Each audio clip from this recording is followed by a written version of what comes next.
Mėly susirinkusieji, bratai, sestrai ukrainci, excellencies, dear friends and allies. Karas prasidėjo prieš 10 metų nuo neteisėtos Krymo aneksijos ir įsiveržimo į Donbasą.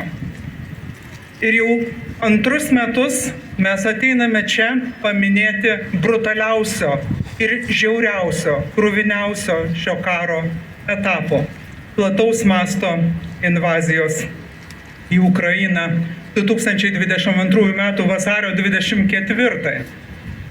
Šįmet turbūt daugelio nuotaikos niūresnės nei buvo praėjusiais metais. Galbūt todėl, kad kontrpuolimas, į kurį buvo dedama tiek, kartais atrodo net utopinių vilčių, neįvyko toks, kokio daugelis tikėjosi.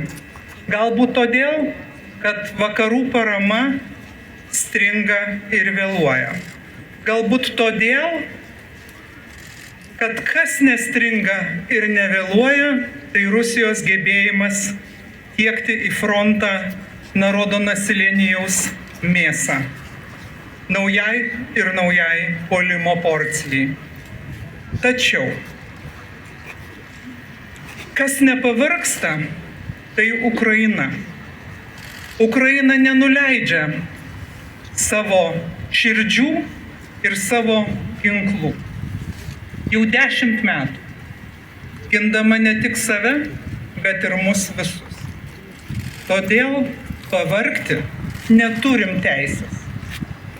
Šiandien esame čia, kad visam pasauliui, Ukrainai, bet pirmiausia savo patiems pasakytume, mes nepavargsime. Remiame ir remsime Ukrainą viskuo, kuo galėsime.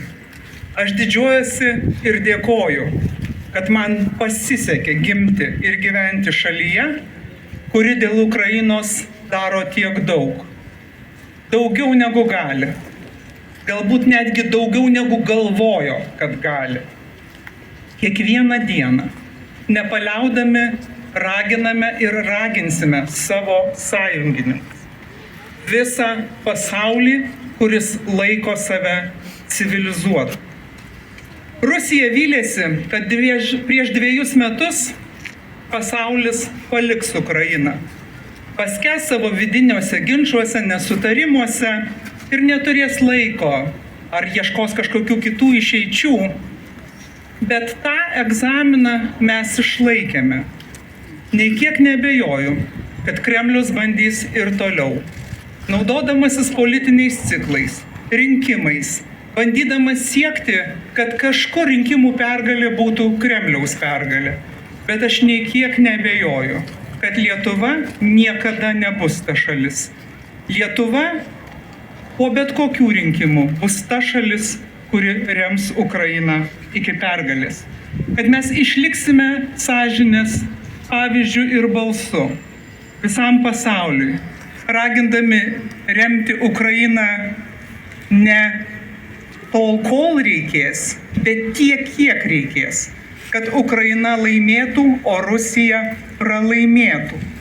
Kol kiekvienas Ukrainos vaikas negrįš į namus, kol kiekvienas Ukrainos ploto kampelis nebus atgautas ir atstatytas, kol karo nusikaltėliai neatsakys už savo nusikaltimus, už kiekvieną nusikaltimą, kiekvienas atskirai ir visi kartu. Visų pirma, už pirminį agresijos nusikaltimą.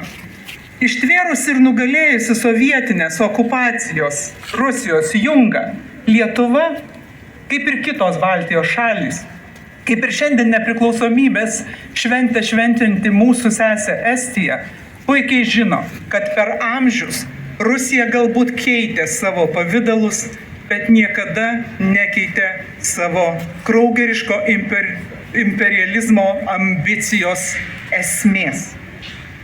Lietuva, kaip ir Ukraina, puikiai žino, kad laisvė turi ne tik saldų skonį,